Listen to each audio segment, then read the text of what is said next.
खबर शामिल करते हैं। आज़ाद कश्मीर ब्यूरो चीफ सईद अकमल हमदानी की रिपोर्ट के मुताबिक जनाब doctor Amir Ahmed Sheikh, inspector general police जनाब इरफान मसूद कशफी, DIG रेंजर मुजफ्फराबाद की मंशियत फ्री आज़ाद कश्मीर विजन की तामील में खुर्रम इकबाल SP की निगरानी में जेहलम वैली पुलिस का मंशिया स्मगलरों के खिलाफ ग्रैंड ऑपरेशन, करोड़ों रुपए मालियत की हेरोइन बरामद, स्मगलर गिरफ्तार।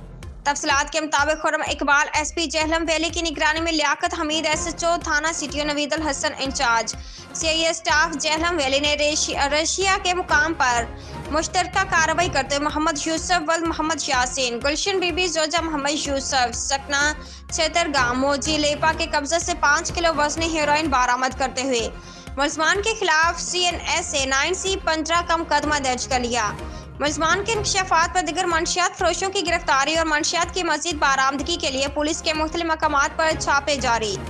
SP जेहलम वैली खुर्रम इकबाल ने कहा कि जिला जेहलम वैली से मंशियात का मुकम्मल खात्मा करके दम लेंगे और ऐसे अशखास को आने वाली नस्लों को तबाह कर रहे हैं किसी भी सूरत माफ नहीं किया जाएगा। गुज़श्ता हफ्ता भी 11 किलो हेरोइन बरामद की गई थी। अवाम उन्नास पुलिस के साथ ताउन करें ताकि जेहलम वैली से मंशियात का मुकम्मल खात्मा हो सके। अवाम उन्नास की जानिब से पुलिस के इस इक़दाम पर जेहलम वैली पुलिस को मुबारकबाद।